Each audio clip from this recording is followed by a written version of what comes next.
going to be going into some more ball control skills, a little bit of dribbling, and then we're going to get a chance to actually shoot today a little bit.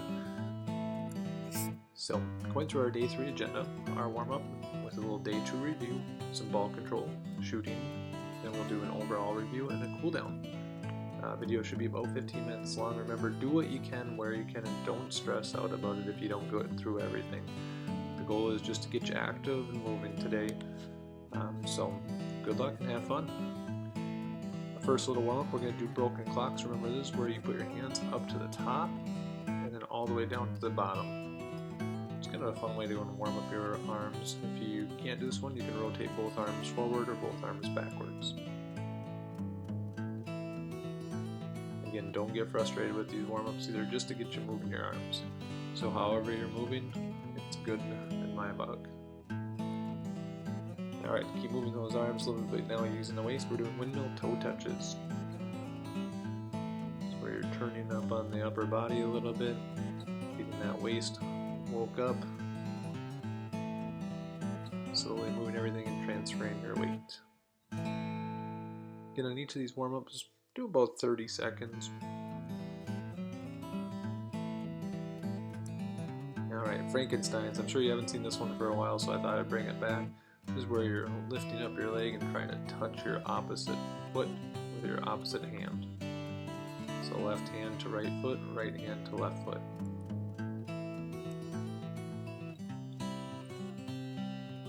Remember, it's not how fast you walk, it's how high you can get up your foot. And if you're doing it properly, try to get that leg straight and your hand out to it. Alright, another fun little take on jumping jills here. This is where your hands and feet come together and go apart at the same time. But instead of going over your head like a jumping jack, your arms just go to the sides. So, open, close them, open, close them. Alright, by now your heart should be saying thank you. You've done some jumping, some rotating, some active stretching. It's time again to remind you we're trying to use our finger pads today when we're doing dribbling. We'll be doing a short dribbling review. Just remember, when you're doing this, you can follow along your skill builder number 1. Just trying to get the ball to dribble between your knees and your waist. So using your hand, staying under control, trying to stay still. Again, this is a review, so you've probably seen this already. And it's a good way just to go and practice a skill that's going to be helpful when you want to move around. Now again, just looking at having our knees bent, our eyes up, and trying to get that ball to the side if you can. If you can't get your eyes up yet, it's okay. Just keep working on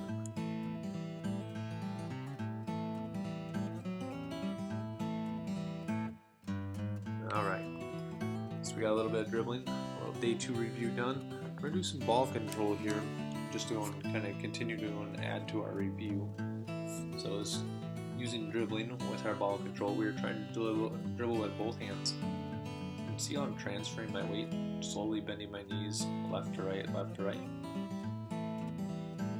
Again, trying to keep our feet planted firmly, but rocking back and forth.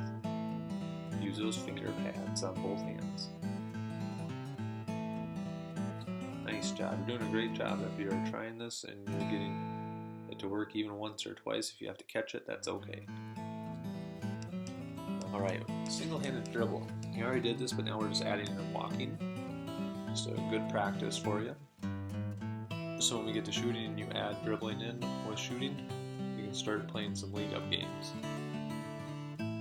So for this one again, just slightly pushing the ball from behind instead of on top. Alright, now on to the thing that seems like everybody's been waiting for. I had a lot of messages about this. Everyone wanted to do some shooting. So we're going to talk about the differences in 2 different shooting styles. I want you to do the one that works best for you, but they are very similar, and I'm going to show you what I mean by that. So if you look at the green here, this is called squat, rocket, shot. I learned this version this year. So you squat, rocket, shot. What I mean by rocket is it's almost like you're jumping, but you're keeping your feet on the ground.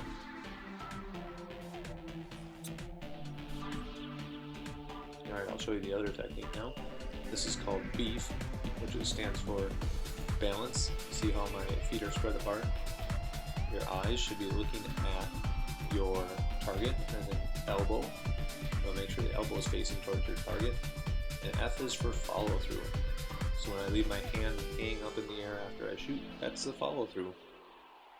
You can try either one of these techniques, whichever one is easier for you to understand. That's what we want to work with. Alright, one that we're going to stick with for all intents and purposes is going to be called squat rocket shot. I wanted to show you what that looks like from the front and from the side here. So you can see how my feet are spread shoulder width apart. I squat down just a little bit to rocket, and then I do a shot. Once you shoot, you just do that little follow through. You leave your hand hang. Make it hang like a rainbow, as they say. You can practice this by just pushing the ball up in the air. If you don't have a ball, you can practice without one right now. Alright, we'll come back to this a little bit later, but now it's time to have a little bit of fun. I haven't done this in the first week, and I figured let's go and try it this week. This is called Beat the Teach. This is where you do want to see what Mr. W, Mr. Narvis, and Mr. Q have been up to.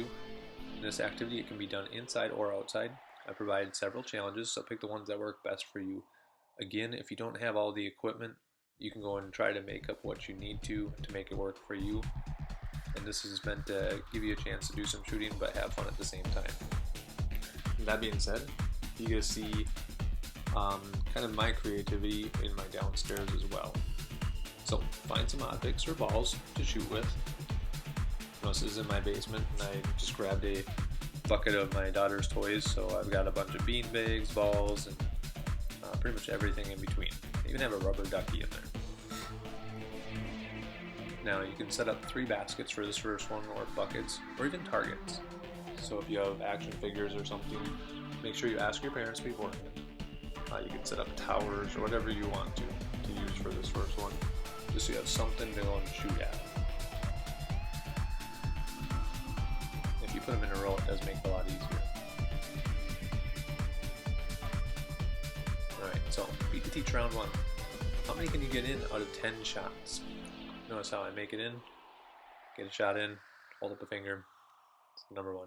So I'm doing this sitting down. You could do it kneeling, or you could stand up if your space provides it. And I think in this one I'm using a beanbag, it looks like. Alright, so out of 10 shots, did you beat the teach? If so, put it in your reply. Did you beat Mr. N, Mr. W, Mr. Q? All of the above? If not, not a big deal. Still working on it. Alright, round 2. With your 3 targets or buckets, they should be in a row. The one closest to you is worth 1 point, the second one's worth 2 points, and the third one's worth 3 points. You can see here I get 1 point for that first shot. Out of 10 shots, add up your points, see how many you can get. Mr. Q had a really good day when he did this. He got 27 points. Mr. W had a decent day, 22 points. Mr. N had 17 points. Still good. It's making almost 50% of your shots, or at least getting that many points. Again, you're just trying to put up a score and see what you can do. You can get competitive by talking with your friends or anything like that about what they've done, or even get your family involved. Again, these are good modifications. If you're outdoors, you can make bigger targets. You can go further away. I suggest about 5 steps for the first one and sitting down, but if you can stand and you can do it, that works too. Alright, now moving on to a basketball hoop. If you don't have a basketball hoop, you can continue to use the targets. You just have to move around where you think or where you see fit, or you can make your own targets. So a basketball hoop is about 10 feet high. You can make it as high or low as you want if you're just doing a target on the side of a house or something, or anywhere at all that works for you. So if you can't do these, don't worry about it. This one, it's 10 shot attempts from anywhere at all. See how many you can get in. Leaderboard, 10 shot attempts. Mr. W went up really close and did a bunch of layups, so I got 10 in a row. Mr. Q got 9 and Mr. N got 8.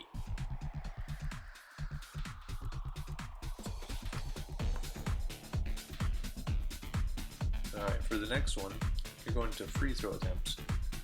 If you don't have a basketball hoop and you're just using a target, I suggest for this one going about 10 steps away from your target shooting. So again, this could be a garbage can with paper balls inside or crumpled up paper. You could use bouncy balls or bean bags or bee babies. Even if your parents let you, if you have dolls or anything like that that save or stuffed animals. But again, 10 free throw attempts. See if you can beat the teach.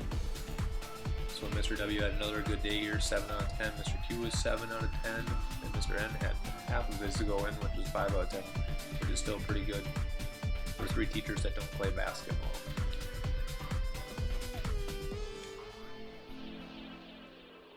Alright, beat the teach round 4.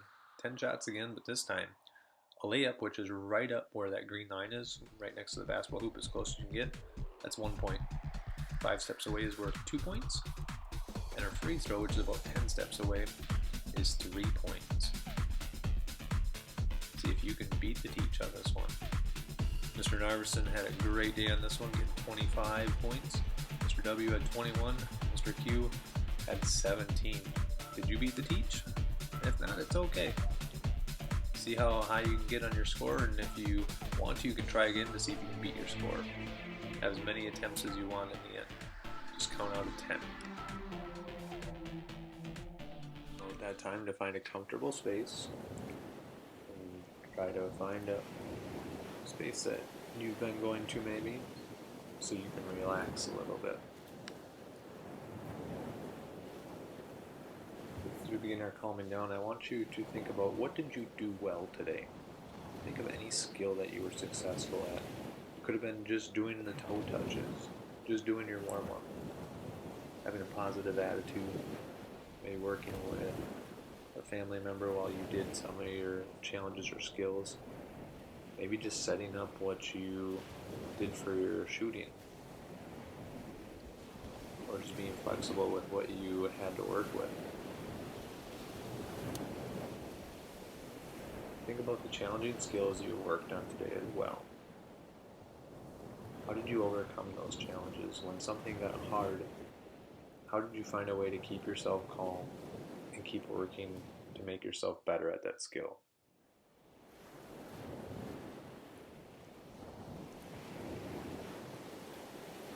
Be proud that you worked hard, especially on those really challenging skills.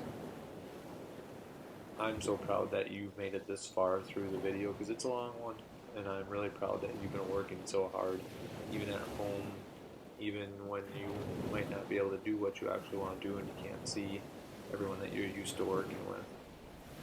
So keep up that good work. And remember to thank anyone that helped you out. I want you to know that we notice you, we still care about you, and we want you to succeed. Take care, and until next time, stay healthy, happy, and active.